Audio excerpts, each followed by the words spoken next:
A building in China just grew 50 tons of food in 1 year. No farmers, no dirt, no sunlight, just robots, lights, and one AI running the whole thing. By the end of this video, I'm going to walk you through exactly how it works, floor by floor, robot by robot.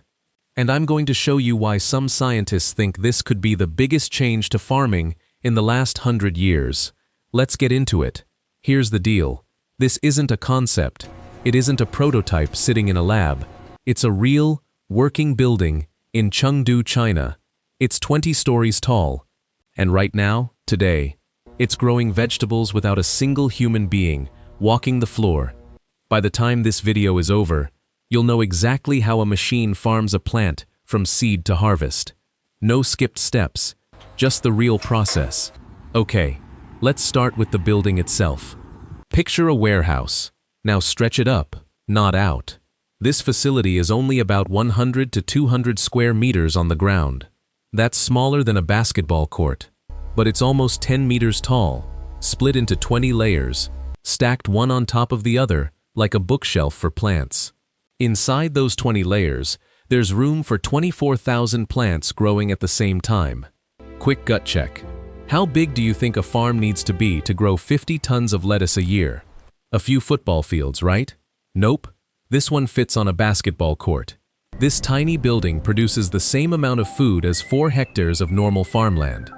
That's about 60 mu if you're using the Chinese measurement, or roughly 6 football fields. Same output. About 120 times less land. That's not a rounding error. That's a completely different way of growing food. And here's the part that used to be impossible. Old-style indoor farms could only stack up to about 5 layers before it got too dangerous and too complicated for workers to climb up and reach the top shelves. This place has 20 layers. How? Simple. There are no workers up there to fall off anything. So who's actually doing the work in there? Robots. 16 of them, running around the clock. It starts with a robotic arm. It plants seeds into trays, one by one, with more precision than a human hand ever could. Then, a transport system. Think of it like an automatic elevator, picks up those trays and slots them into the exact right spot on the exact right level. And here's the wild part. The plants never sit still. As they grow, the system moves them, spaces them out, and even thins them, meaning it removes the weaker seedlings so the strong ones get more room. That used to be a job for a farmhand, bent over in the dirt. Now it's a machine, and it never gets tired, never gets sick, never makes a sloppy cut. When the plants are finally ready, robots pull the trays down from the racks. A machine cuts the roots off automatically. Another machine packages the vegetables right there on the spot. Seed to shelf. 0 human hands, and because no people are walking in and out of that space, the whole environment stays sealed. That means no bugs sneaking in, no fungus, no weeds stealing nutrients, no pesticides needed at all. The vegetables that come out are clean, no pesticide residue, lower nitrates than a lot of store-bought greens. That's not marketing. That's just what happens when nothing dirty ever gets in. Now here's the part almost nobody explains properly. If there's no sunlight in this building, where does the energy for growing plants even come from? LED lights. But not just any lights. Plants don't actually use most of the light spectrum. They mainly feed off red and blue wavelengths. Older indoor farms wasted huge amounts of electricity, blasting plants with light they couldn't even use, light that just turned into heat and drove up the cooling bill. So the scientists behind this facility did something obsessive. They built a database. Over 1,300 different light recipes, each one fine-tuned for a specific crop at a specific stage of growth.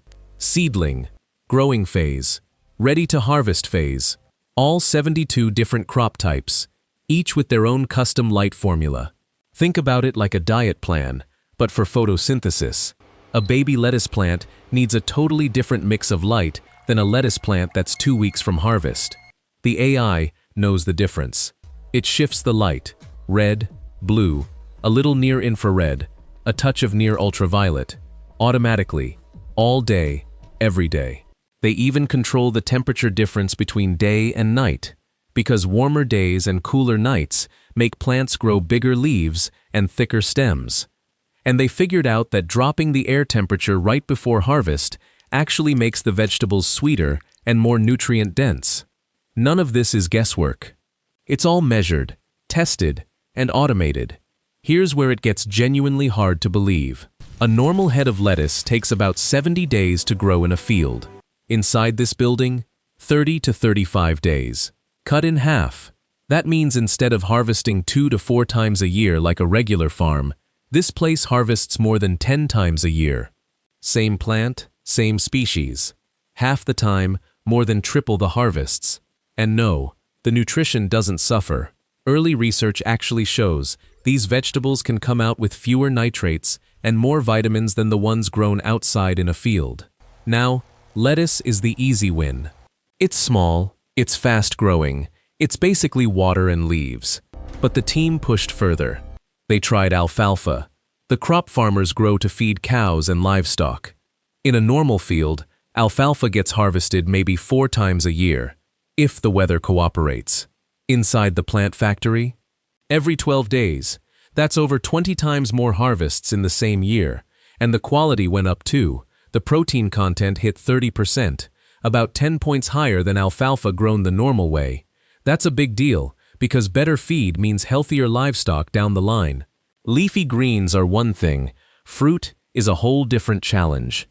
But in the Wenjiang district near Chengdu, a company built a strawberry version of this same idea. 11 layers stacked in a 2,300 square meter space. They started growing in July, had their first harvest by September. The AI controls light and temperature to push more sugar into the fruit as it ripens, so the strawberries taste better, not just grow faster. The final number? 73 tons of strawberries a year. That's 30 to 40 times more than a regular strawberry field of the same size. And Chengdu's winters used to make growing strawberries there nearly impossible for half the year. Now, it doesn't matter. The building doesn't care what season it is outside. Okay, here's the part I think is actually the most important, and most people scroll right past it. Scientists don't just use these buildings to grow food, they use them to breed new crops, faster.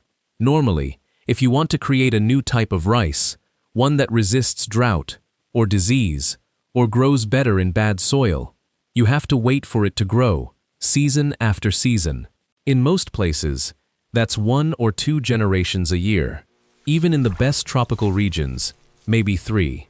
Inside this facility, a team led by scientist Yang Qicheng, working with rice expert Qian Qian, grew a full generation of dwarf rice in just 60 days.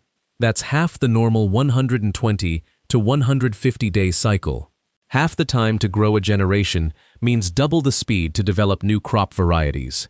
That rice variety, called Xindao 1, produced 89 tillers per plant, which is a huge number, and the yield worked out to roughly 650 kilograms per mu. 2 of the 6 rice types they tested showed serious high-yield potential. This is the part that actually matters for the future. Not just growing lettuce faster, breeding tougher, better crops faster, so farmers everywhere can plant them sooner. Now, I have to be honest with you, because this video isn't here to sell you a fantasy. This building runs entirely on electricity. All that light, all that cooling, it's not free. In Chengdu, electricity costs make up about 70% of the total operating budget. Lighting alone typically eats up around a quarter of total costs in facilities like this.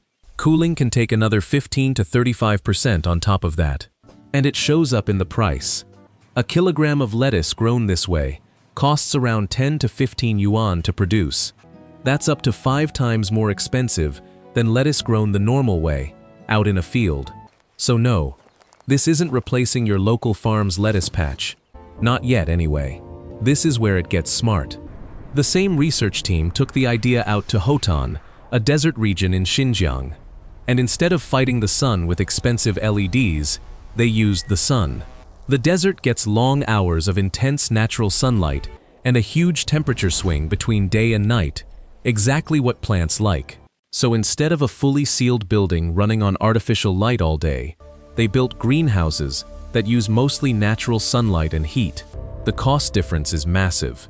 Construction runs about 350 yuan per square meter, roughly $49.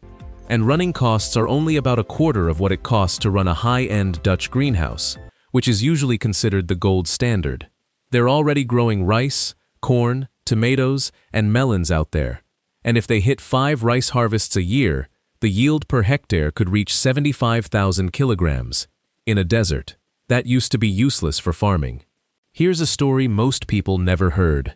During the 2022 World Cup in Qatar, this same research group helped set up mini versions of this system inside old shipping containers, sitting out in the desert near Doha. Those container farms supplied 70 to 90% of the fresh vegetables eaten by the athletes during the tournament. In the middle of the desert, with no farmland anywhere nearby.